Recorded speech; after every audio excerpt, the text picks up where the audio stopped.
Hi guys, welcome back to my YouTube channel couple webs Jyothi. ఈరోజు video వచ్చేసి simple egg dosa in my style. Simple egg dosa with chicken fry.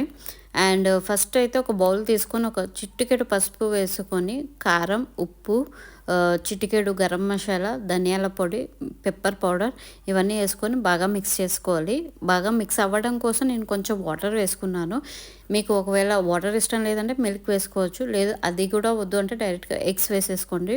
2 or 3 eggs వేసుకొని, and ఇక్కడే మీరు ఒకవేళ onions వేసుకోవాలంటే onions కూడా వేసుకోవచ్చు. ఆనియన్ అండ్ గ్రీన్ చిల్లీ ఎగ్లోనే, లేదు అంటే డైరెక్ట్గా ప్లెయిన్గా ఎగ్ దోశ వేసుకోవచ్చు. బాగా బీట్ చేసుకోవాలి. బాగా బీట్ చేసుకొని పెనం పెట్టుకొని బాగా పెనం హీట్ అయ్యాక ఒక దోశ వేసేసుకోవడమే. దోశ మీద మనం ఎగ్ వేసుకోవడమే. 1 complete egg for 1 dosa, as your choice. ఇక్కడ మీరు గీ, బటర్ ఆర్ ఆయిల్ ఏదైనా యూస్ చేయొచ్చు. బాగా కాలనివ్వాలి బోత్ సైడ్స్, ఎందుకంటే ఎగ్ ఉన్న స్మెల్ ఉంటుంది కదండి, అది పోవడానికి. సో అందుకని మనం ఫస్ట్ బాగా వేడయ్యాక వేయాలి. 2 సైడ్స్ బాగా కాలనిచ్చాక సర్వ్ చేసుకోవడమే. ఎమి ఎగ్ దోశ అయితే రెడీ అయిపోతుంది. ఇదైతే సింపుల్గా, వెరీ సింపుల్గా చాలా బాగుంటుంది. నేనైతే చికెన్ ఫ్రైతో సర్వ్ చేసుకున్నాను.